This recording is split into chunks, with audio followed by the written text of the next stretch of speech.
Horror कहानियाँ थी। जाग उठी डायन। राजस्थान के एक छोटे से गांव में रहती थी रुक्मा देवी। उम्र यही कोई 60 साल की होगी।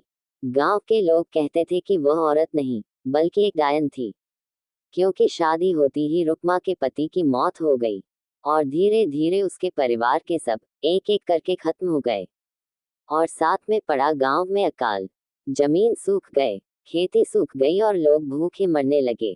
रुक्मा को गांव से बाहर निकाल दिया गया। तब से वह गांव के बाहर झोपड़ी बनाकर रहने लगी।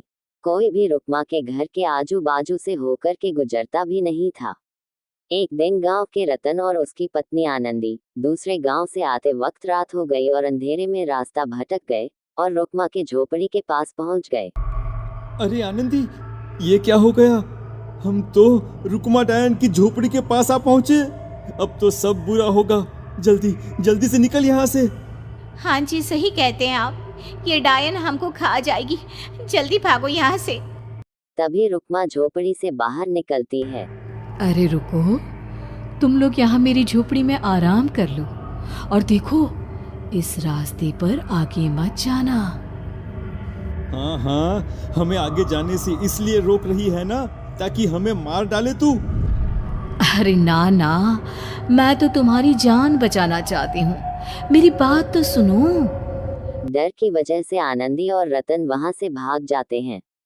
लेकिन फिर अगले दिन गांव में खबर फैलती है कि रतन और आनंदी ने अपने घर में फांसी लगाकर आत्महत्या कर ली। वजह क्या थी, किसी के समझ में नहीं आया। अगले दिन गांव में जोर का तूफान आया और गांव में भयानक तरीके से किसी के रोने की आवाज गूंजने लगी। अरे भाई, लगता है उस डायन रुक्मा ने गांव पे काला जादू कर दिया है। हाँ भाई, मुझे भी ऐसा ही लग रहा है। लगता है कल आनंदी और रतन मर गए। लगता है ये उसी का किया धरा है। हमें सरपंच के पास चलना चाहिए। वो दोनों आदमी सरपंच के घर पहुंचते हैं। अरे तुम इस वक्त यहाँ पर क्यों आए हो? जानते नहीं बाहर क्या हो रहा है? कितनी डरावनी आवाज गांव में गूंज रही है। बस मालिक, किसी तरह आ गए।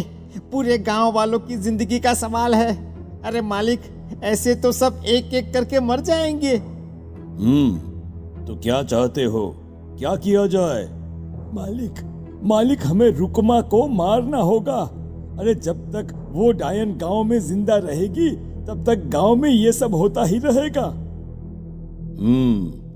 शायद ठीक कह रहे हो तुम लोग, मगर ये काम करेगा कौन? मालिक, अगर आप कहे तो हम दोनों मिलके इस काम को अंजाम दे दे।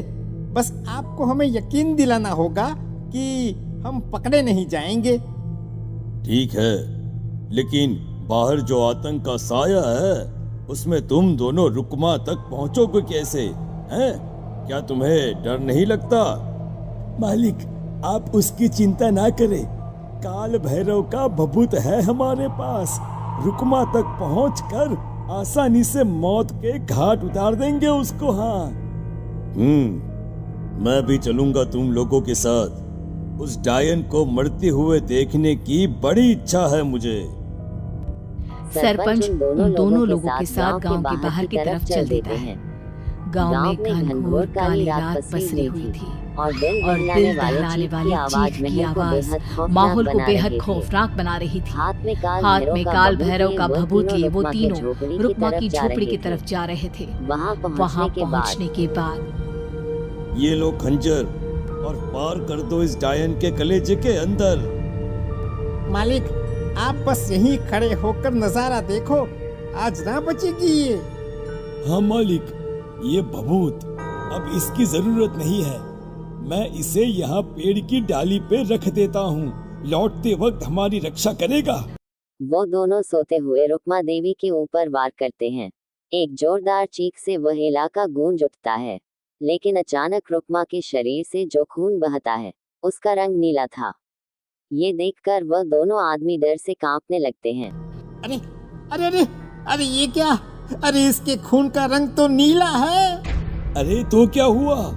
डायन जो ठहरी इंसान नहीं है ये, और आज इस बात का पक्का यकीन हो गया है। मर गई चुड़ैल, मर जाने दे। चल सरपंच साहब को जाकर ये खबर वो सुनाते दोनों हैं। जैसे ही बाहर आए उन्होंने देखा सरपंच की लाश एक पेड़ पर लटकी हुई थी। ये देखकर वो दोनों डर के मारे चीखते हुए वहां से भागने लगते हैं। लेकिन तभी एक भयानक डरावनी औरत उनके सामने आकर खड़ी हो जाती है। कहाँ जा रहे हो? तुम्हें क्या लगा किसी का खून करके बच जाओगे तुम? कौन हो तुम? कौन हो? हमने तो डायन को मारा है, कुछ गलत नहीं किया भाई। वो डायन नहीं थी, वो इस गांव की रक्षा कर रही थी। तुम कौन हो और तुम्हें कैसे पता वो कौन थी? उसने रतन और आनंदी को मार डाला। रतन और आनंदी को मना किया था रुक्मा ने इस रास्ते से आगे जाने से, पर वही दोनों माने नहीं और उन दोनों ने मुझे देख लिया था, इसलिए उनका मरना तो तय था। क्या मतलब तूने मारा था और हम समझ रहे थे कि रुक्मा ये सब कर रही है। अरे वो तो मेरे कब्जे में थी, रोज अपने खून का चढ़ावा देकर इस गांव को बचा रही थी, तभी तो उसका खून नीला पड़ गया था। लेकिन तुमने तो उसे मारकर मेरा काम आसान कर दिया। अरे नहीं नहीं, हम नहीं मानते कि ये सच है। नहीं मानते तो बताओ सरपंच कैसे मरा फिर? क्योंकि उस वक्त तो तुम लोग रुक्मा को मार रहे थे ना, जवाब दो। हाँ बात तो सही है, इसका मतलब इसका मतलब अब तुम लोगों ने अपनी मौत को खुद दावत दी है, क्योंकि जो तुम लोगों को बचाने की कोशिश कर रही थी वो तो अब रही नहीं। अरे लेकिन कौन है वो जो हम लोगों को मारना चाहता है? आत्मा, रुक्मा के घर वालों की आत्मा। वो लोग कोई आम आदमी नहीं, खूनी भेड़िए थे और रुक्मा ने उनका ये राज जान लिया था। रुक्मा के अंदर शक्तियां थी जिसके चलते उसने उन सबको खत्म कर दिया। क्या?